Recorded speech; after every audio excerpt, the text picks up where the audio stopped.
நடிகர் விஜய் தமிழக வெற்றி கழகமாக அரசியல் கட்சி தொடங்கியிருப்பதை விஜய் மக்கள் இயக்கம் சார்பில் உற்சாகமாக பட்டாசுகள் வெடித்தும் பொதுமக்களுக்கு இனிப்புகள் வழங்கி கொண்டாடி வருகின்றனர்.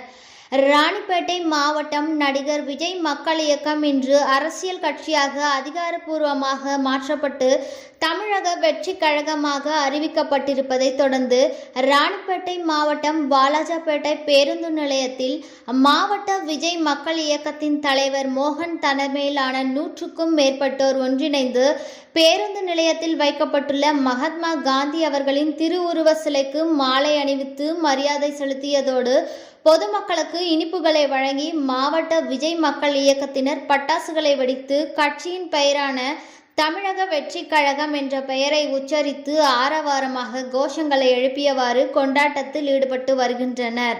100க்கும் மேற்பட்ட விஜய் மக்கள் இயக்கத்தினர் இதில் பங்கேற்று வருகின்றனர்.